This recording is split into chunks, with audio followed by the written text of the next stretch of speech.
Hello everyone, আসসালামু আলাইকুম। সবাই কেমন আছেন? আবারও চলে আসলাম নানার কাছে আমরা ভালো ভালো গল্প নিয়ে আপনাদের মাঝে উপস্থিত হওয়ার জন্য। তা নানা আজকে আমাদের একটি ভালো গল্প শোনাবে, আমরা শুনতে থাকবো। আর অবশ্য গল্পটি শুনে অনেক মজা পাবেন আশা করি। তা আপনারা গল্পটি শুনতে থাকুন নানার মুখে। নানা শুরু করেন। একদিন দুই মহিলা হাওয়া খেয়ে যেতে হাওয়া খেয়ে ঘুরে ঘুরে বেড়াইতেছে, এই বাগান ও বাগান রাস্তাঘাট জায়গা জায়গায় বেড়াইতেছে।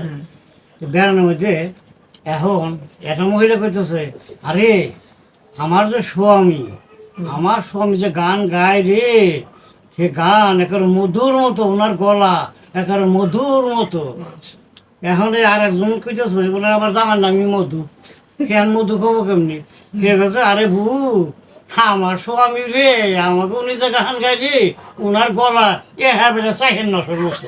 ওনার জামার নাম মধু, কিন্তু মধু করে ফেলবো না, ওনার জামার গলাটা চাহেন নসর মতো। গল্প দুই করতে করতে করতে করতে আবার বাড়ি চলে আইলো, যা বউ তাই যা, আমি বাড়ি যাই, নান্দা বাড়ি করা লাগবো।